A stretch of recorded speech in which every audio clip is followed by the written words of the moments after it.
Okay, let's get started. So yeah, thanks everyone for coming to this talk. I'm Shubi Paniker. I'm a web platform engineer, and I lead an initiative in the ecosystem that's focused on elevating open source powered tools and frameworks. So this talk covers what we are doing in this space and why, and reflections and lessons looking back from our journey so far. So yeah, the core mission of this project is to elevate the user experience and alleviate the developer pain of the developer tech stack.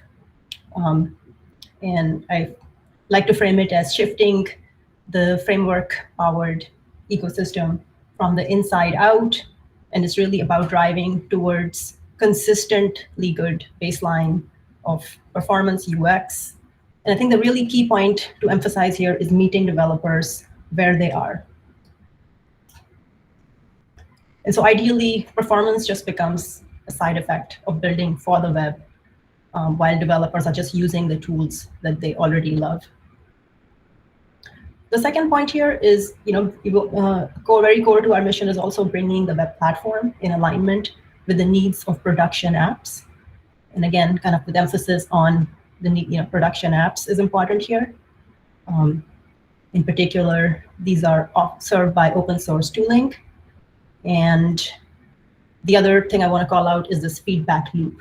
It's really important that we represent this audience back to the web platform and Chrome, and so that our directions, over the long term converge. And I'll also mention that this is sort of on the heels of a similar initiative that we already have around CMSs and website builders. And that project is called Project Galaxy, and my project is called Web SDK. All right. So in order to actually help developers who build and maintain these production sites, we actually have to peek under the hood and examine what their tech stack and their tools actually are. And this spans authoring to deployment. Most developers do not build custom tools, custom infrastructure. They rely on open source tooling. And this open source power stack is actually very popular and widely used. And so this is just a sampling or some of the foundational pieces of that stack. Another layer of the stack on top of the foundations are frameworks. And in particular, Angular, Vue, and React are the most popular frameworks. And then we're also working with wrapper frameworks like Next.js and Nuxt. And I want to point out that, often when we think of the developer tech stack, we actually end up fixating on one piece of it, like Angular or React. But actually, this is a very broad stack and has a lot of different pieces that are perform extremely critical functions.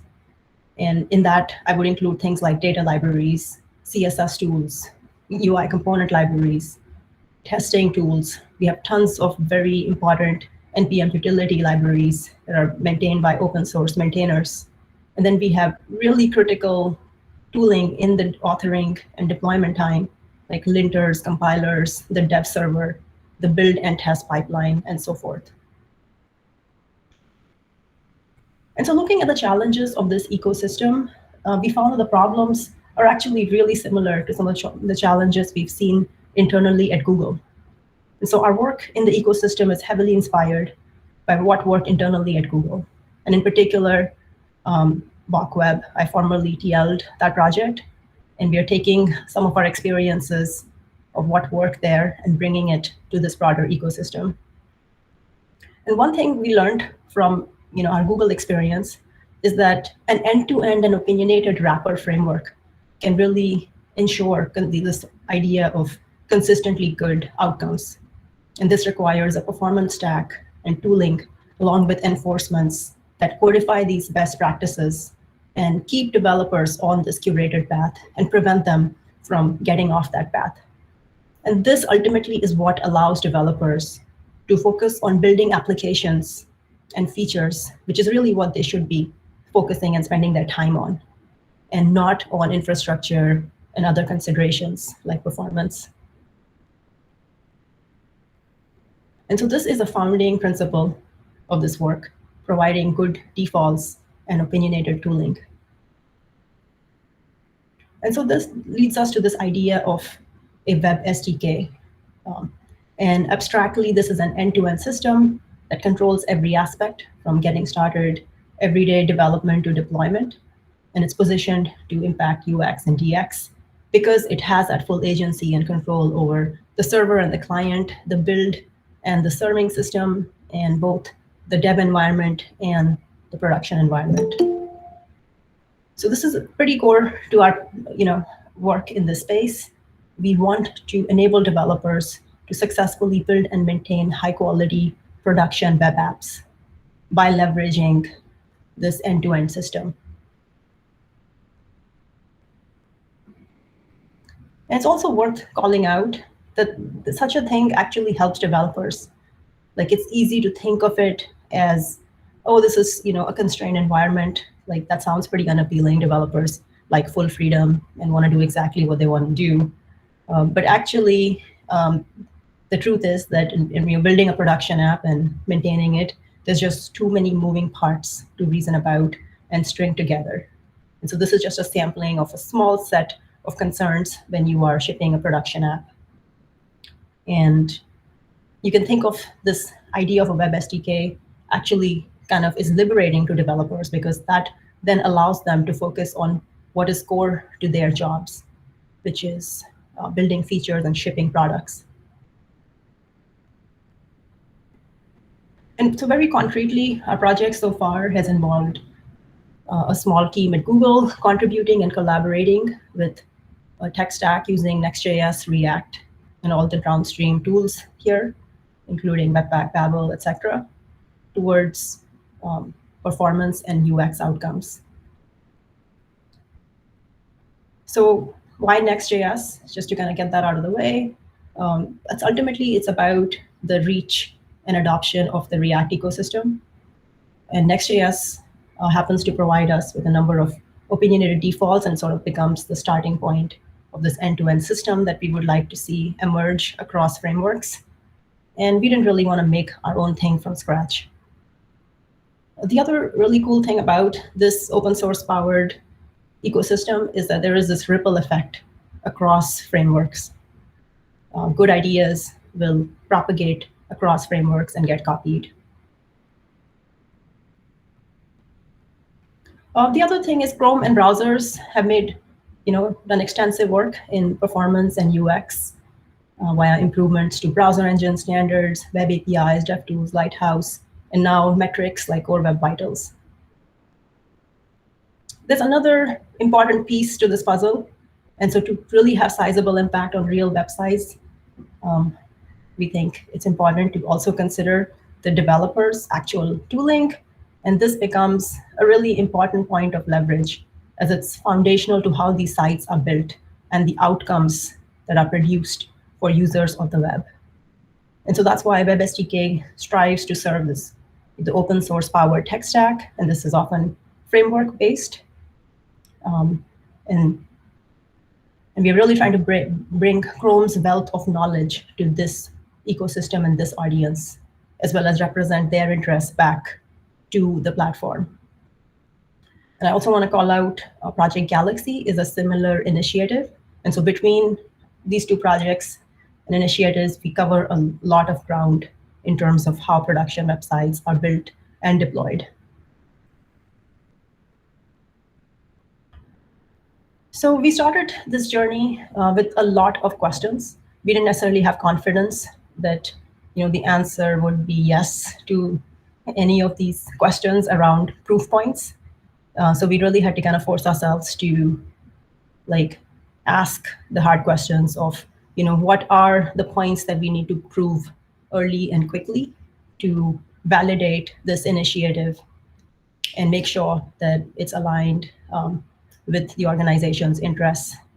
And we have to kind of also just be nimble enough to course correct and then do something different if it doesn't work out. Like, we have a long history of trying things in this space. So we didn't want to have another 5-year journey before realizing that it's not really working out.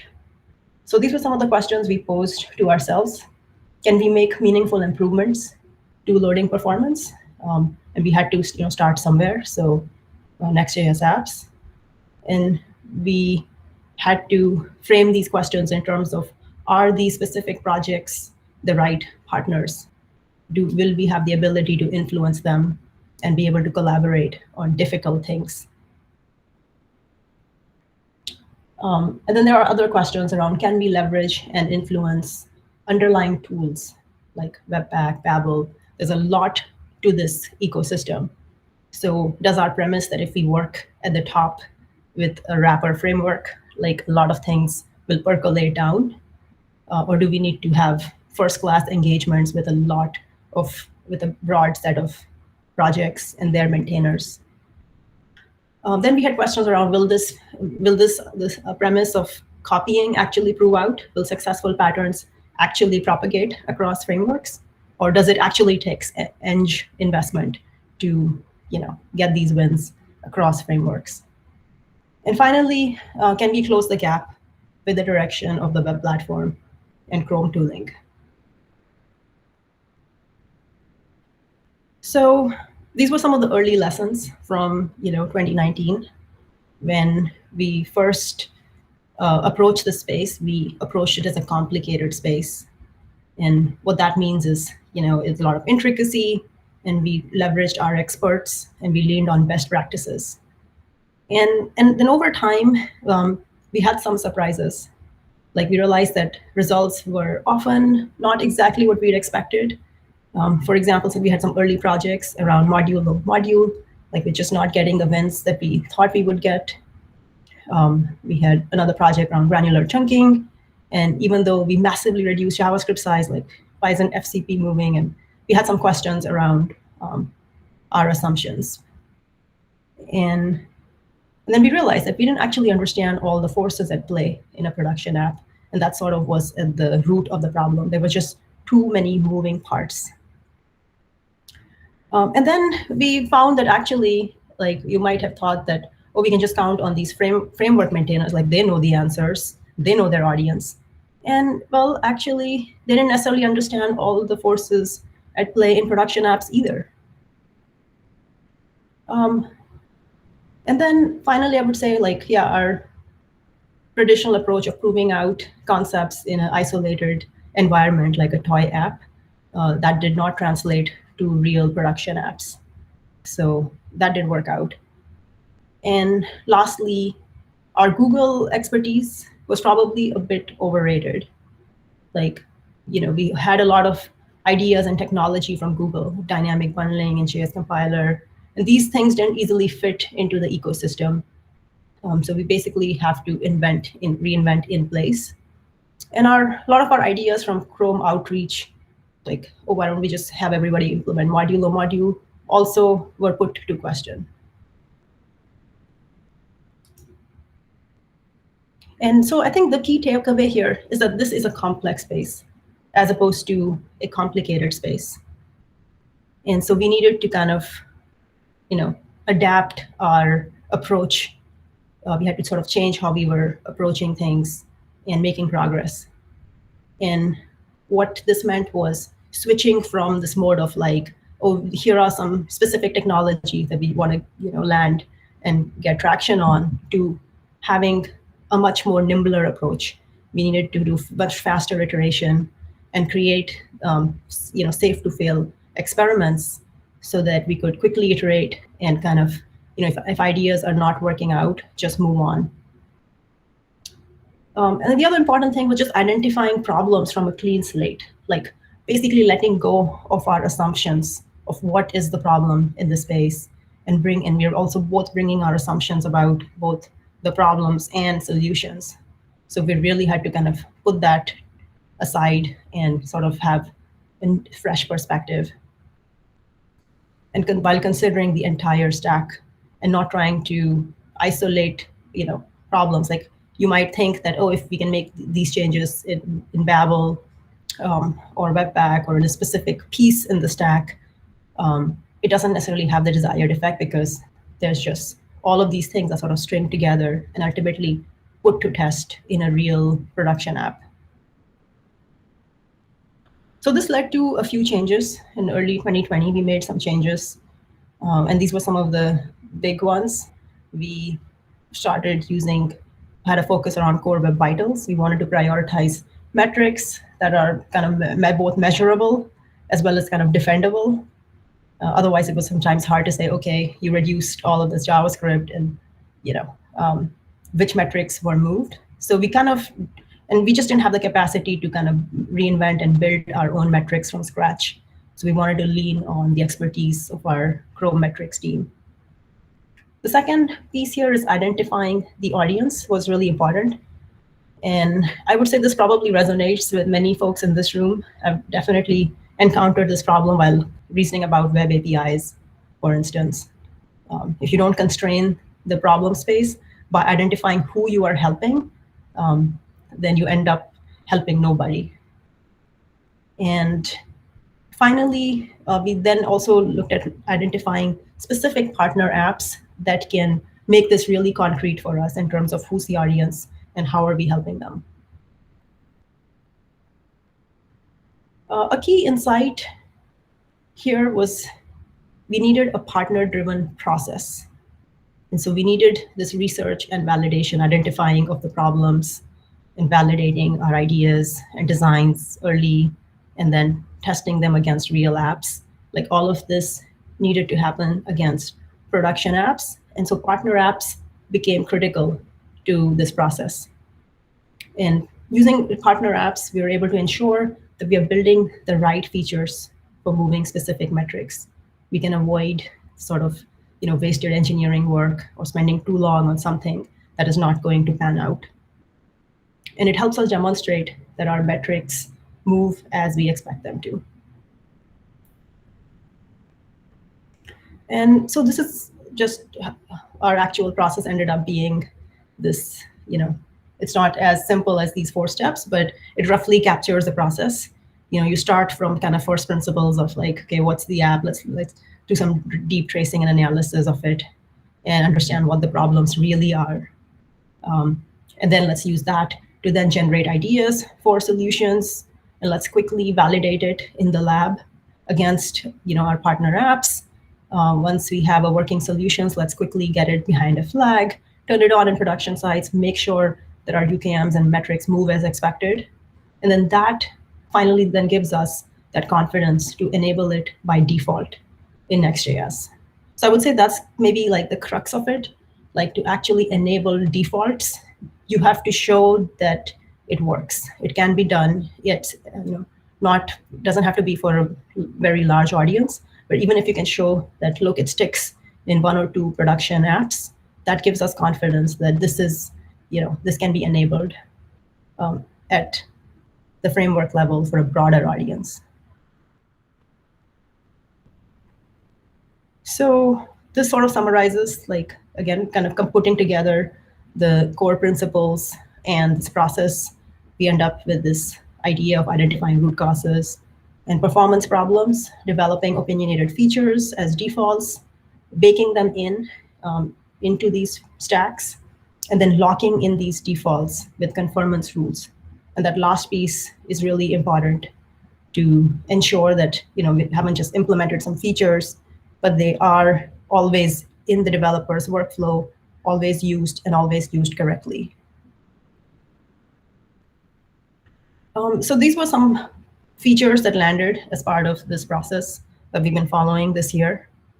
I'm not going to get into details here, but these were mostly focused around, I would say, FCP and LCP improvements. So it's things you would expect: font optimization, preloading critical assets, critical CSS, having an image optimization solution baked in. And I already mentioned this concept of conformance and guardrails, and we implemented Webpack and lint plugins for these. So they're like right directly in the developer workflow. And then multi-flush is an approach for improving TTFP. And I mean, this is just to show that, yes, actually they did work. Like, unlike some of our early projects in 2019. The more recent projects actually did move metrics just as we expected them to. And I believe this is an outcome of identifying a process that works and sticking to it.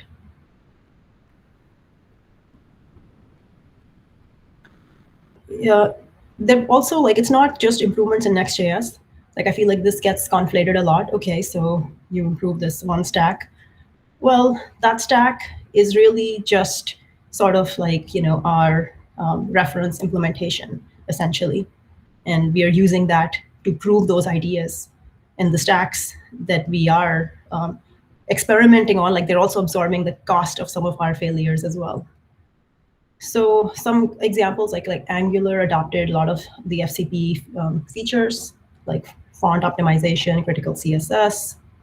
Our features like granular chunking, which really improved JavaScript size, have landed in multiple frameworks with very small amount of effort from our side. We could do engineering in one stack, and then just facilitate copying in other places.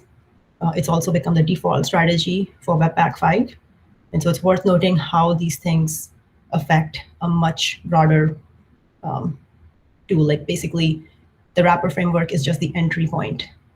And really the idea there is that, we apply pressure to the tools underneath there, like Webpack, Babel, and those tools are used by a much broader audience. We also shipped Web Vital reporting, and this has landed in multiple frameworks now. And also, yeah, I think I mentioned how, like, Next.js is just the starting point. And again, to emphasize the point of, like, it's a test bed for iteration, like it is on the bleeding edge. So for example, we did a lot of early Webpack 5 work happened there, and this helped actually find problems with Webpack 5. One example was a change to Chowkidar file watching was hanging in some cases in macOS. And Next.js is also a test bed for new React tech. And this helps us provide that feedback loop and help the broader React community as well. So just sort of revisiting our proof points from before. This is a new way of working in the ecosystem. Did we show that, did we nail all of these points? It's not a very simple yes or no, but I took a stab at it anyway. Can we make meaningful improvements to loading performance? I said pretty clearly, yes. The question is definitely that how much low-hanging fruit there is versus there are some really big, hard, gnarly technical and ecosystem problems here ahead. So, the question is, it's easy to tackle low-hanging fruit, but then, like, are we going to be able to tackle some of the more difficult challenges? So that's why I said a TBD on collaborating on more difficult challenges. We have, so far, I feel like it's been promising. We have had some very difficult conversations with our close partners, like Next.js and React team. On Next.js, like, our approach on incremental static generation, should be SSR, was pretty contentious, and we are now seeing it, are on the same page on that. Now on React team, we've had difficult conversations on the new data system, the landing of concurrent and suspense. And so far, I would say both of these have held up. Like, we have been able to have these conversations and make progress. Yes, and can we leverage and influence underlying tools, Webpack, Babel, etc.? Its answer is a bit mixed. I would say yes, because we have shown that making a change in one place actually does percolate down. But in some cases, we might have to spin up, like, direct new partnerships directly. All right, so I think I'm basically at time. And this is my last slide. So I'll just wrap up here. We are still really early in this journey. We are still have some really hard problems ahead of us. We still have a lot of work in terms of activating the broader engagement. We have started new partnerships with Vue and Babel and so forth. And finally, we're a small team, and we can definitely use your help. So if you are interested, and we are definitely interested in speaking to anyone here with an interest in contributing back to this open source power tool and framework stack, and helping us in this journey. And we have a number of opportunities available as well on our team, such as 20% opportunities and others. All right, with that, I will stop here. Thank you so much.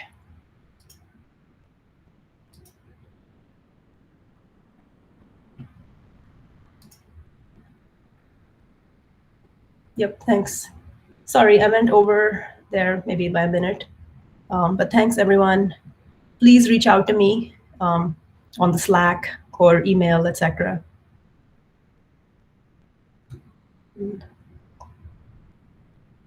Bye.